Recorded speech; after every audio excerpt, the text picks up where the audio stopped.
Bienvenue dans ces salles de classe virtuelles de la Pougala Academy. Aujourd'hui nous allons parler des plus gros mensonges sur la coopération entre la Chine et l'Afrique, de Jean-Paul Pougala. Leçon 2, Géostratégie africaine, numéro 58 publié il y a 8 ans, le 26/7/2013 et extraite du tome 2. En ce mois de juillet 2013, dans les principales villes de Grande-Bretagne, il y a une curieuse campagne menée à travers les affiches, des posters géants dans les aéroports, les stations de métro, les carrefours des grandes villes britanniques. C'est une campagne payée par l'un des principaux organes d'information, le magazine britannique The Economist. Le titre de la publicité c'est « Booming Chinese Investment in Africa is bad for Africans », le boom des investissements chinois en Afrique est très mauvais pour les Africains. L'affiche nous explique pourquoi les investissements chinois en Afrique sont si terrifiants pour les Africains en 3 raisons. 1.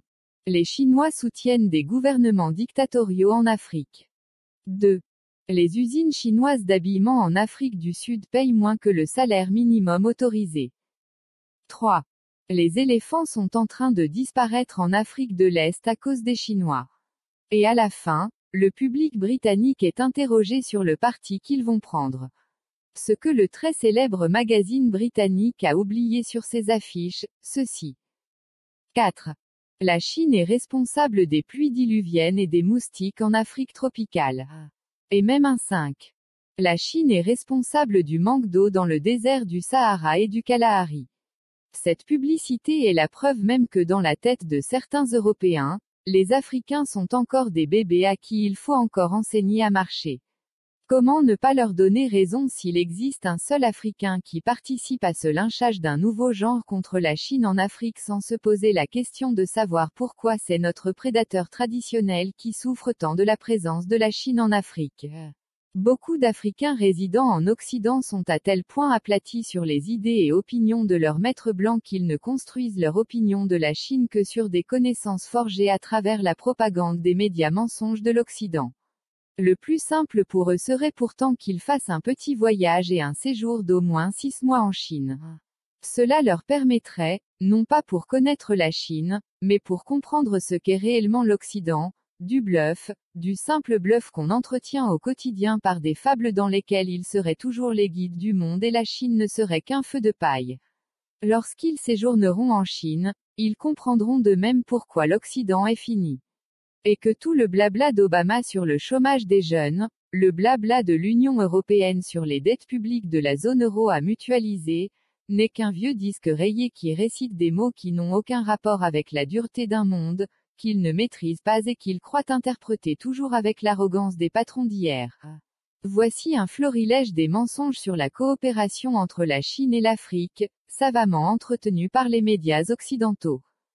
La Chine va envahir l'Afrique parce qu'elle est surpeuplée. Faux, car A.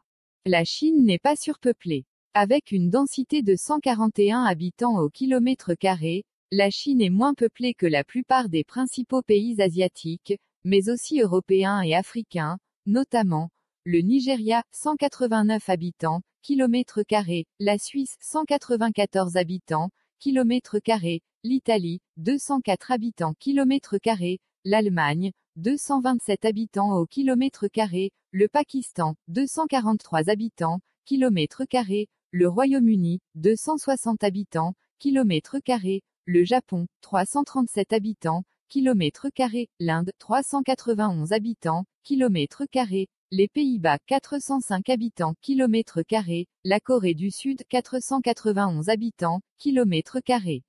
Le Bangladesh 1137 habitants au kilomètre carré, Gibraltar, Grande-Bretagne, 4159 habitants, kilomètre carré, Monaco, France 15 250 habitants, kilomètre carré. B. Si ceux qui prétendent que la Chine va envahir l'Afrique se basent sur la densité de la population chinoise pour dire qu'il manque tellement d'espace aux Chinois, qu'ils vont envahir l'Afrique, alors avec ses 141 habitants au kilomètre carré, et le Nigeria 189 habitants, kilomètre carré, il est 100% plus probable que le Nigeria envahisse son voisin le Cameroun, plutôt que la Chine, si lointaine et densément moins peuplée. Mais dans les faits, non, les Nigérians n'envahiront pas le Cameroun, parce que chacun aime rester dans son propre pays. Hombi home, dit-on au Cameroun pour dire qu'après tout, chacun se sent à l'aise d'abord chez soi. C'est ce qui pousse les gens à quitter leur pays, c'est la misère et la guerre. Au moment où la Chine connaît sa prospérité, pourquoi devraient-ils quitter leur pays en masse? De même qu'en Afrique, ceux restés en Afrique sont en train de devenir plus riches que ceux qui sont partis. Selon le ministère chinois des Affaires étrangères, on observe un mouvement inverse du retour des Chinois qui avaient quitté leur pays il y a des décennies. Les enfants des Chinois nés à l'étranger choisissent en majorité de poursuivre leurs études supérieures plutôt en Chine qu'en Occident. L'université de Pékin a même un canal privilégié pour accueillir tous ces nouveaux Chinois nés à l'étranger. Ces enfants ont compris qu'ils ne seront jamais riches s'ils restent en Occident. C'est ainsi que, généralement avec les parents, ils sont en train de plier bagages pour rentrer dans leur pays. Et c'est lorsqu'ils rebondissent depuis la Chine, qu'ils recolonisent leurs anciens pays de résidence ou de naissance en Occident. Sur le nombre total de la population mondiale, 60% habitent en Asie, 15% en Afrique. Si on s'arrête à ces deux chiffres, il est facile de dire que dans ce cas, il est naturel que les Asiatiques envahissent l'Afrique. Mais ce qui depuis un siècle intéresse les Asiatiques comme destination de peuplement, ce n'est pas l'Afrique, mais l'Amérique du Nord qui ne compte aujourd'hui que les 5% de la population mondiale, c'est-à-dire le tiers de la population africaine. Et l'Océanie, 0,5% de la population mondiale, c'est-à-dire 30 fois moins peuplée que l'Afrique. Et c'est donc naturellement que les Asiatiques, qu'ils soient coréens, japonais, indiens, pakistanais, sri-lankais, indonésiens ou vietnamiens, leurs destinations préférées sont 4 pays, le Canada en tête, suivi des USA, l'Australie, et la Nouvelle-Zélande. Les Chinois qui sont en Afrique pour des contrats de grands travaux publics retournent généralement en Chine à la fin de l'œuvre. Les autres, pour la plupart des commerçants transfèrent presque tous leurs profits en Chine, ceci est tout simplement la preuve qu'ils ne veulent pas s'éterniser en Afrique. Chacun préfère le chez lui.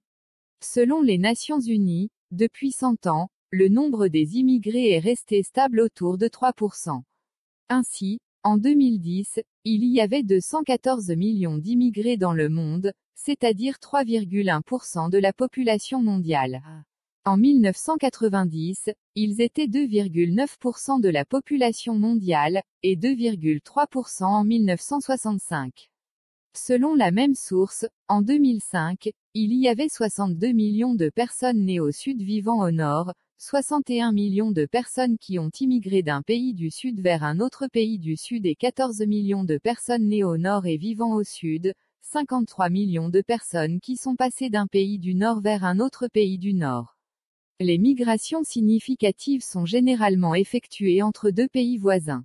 Ainsi, sur les 35 millions d'immigrés que compte États-Unis, plus de la moitié vient du Mexique. En Suisse, là où une journaliste a récemment fait un reportage militant au Cameroun pour influencer le vote des Suisses au référendum pour réduire le droit d'asile, ce que la population ne sait pas est que le sentiment qu'ils ont d'être envahis par des Noirs et des Arabes n'est que très subjectif. Dans les faits, les statistiques officielles suisses nous montrent que sur les 25% d'immigrés que compte le pays, plus de 70% sont des Européens, provenant surtout de 3 pays, Italie en tête qui compte pour 16,7% des immigrés, l'Allemagne pour 15,5% d'immigrés en Suisse, la France et le Portugal. Aucun pays africain ne figure dans le top 10 des immigrés les plus nombreux en Suisse, tous sont européens. Le nombre des Chinois installés au Canada et aux USA est 100 fois supérieur à leur nombre en Afrique. En plus, en Afrique, pour la plupart, ils ne résident pas. Dès qu'ils ont fait un peu d'argent, ils rentrent en Chine. Le Cameroun a fêté ses 40 ans de relations diplomatiques avec la Chine en 2011. Dans les statistiques, on n'a aucun Chinois qui séjourne au Cameroun depuis 20 ans. Pourquoi les Américains ou les Canadiens ne disent jamais qu'ils sont envahis par les Chinois? Alors qu'il y a des Chinois qui résident aux USA depuis plus de 100 ans. Selon Immigration Canada, entre 2001 et 2006 il y a eu 150 000 Chinois qui ont eu l'autorisation de s'installer au Canada, confirmant de fait que les Chinois sont les premiers immigrés du Canada. Selon la même source, le Canada préfère de loin des immigrés asiatiques aux autres régions du monde. Par exemple, en 2006, les immigrés arrivés de la Chine, de l'Inde, des Philippines et du Pakistan formaient à eux seuls 40% des nouveaux arrivants au Canada. Et pour parvenir à ce chiffre, comme dans tous les pays communistes du monde, c'est la Chine qui limite le nombre de ses ressortissants en partance pour le Canada. Ce dernier a dû négocier avec la Chine pour avoir ses citoyens. Il y a un secret très bien gardé en Occident, et ce secret est que c'est tous qui se battent pour avoir des migrants chinois, réputés travailler comme des petites fourmis. En Italie, l'importation des milliers d'artisans chinois dans les années 1990 a permis de ralentir la mort du secteur textile dans la zone de Prato en Toscane. Les nouveaux arrivants chinois étaient alors installés dans les anciens ateliers textiles qui n'arrivaient plus à tenir devant la rude concurrence des couturiers espagnols. En les faisant travailler de 12 à 16 heures par jour, l'Italie a vu ses carnets de commandes de chemises, robes, pantalons, costumes, jupes made in Italy, de nouveau remplis.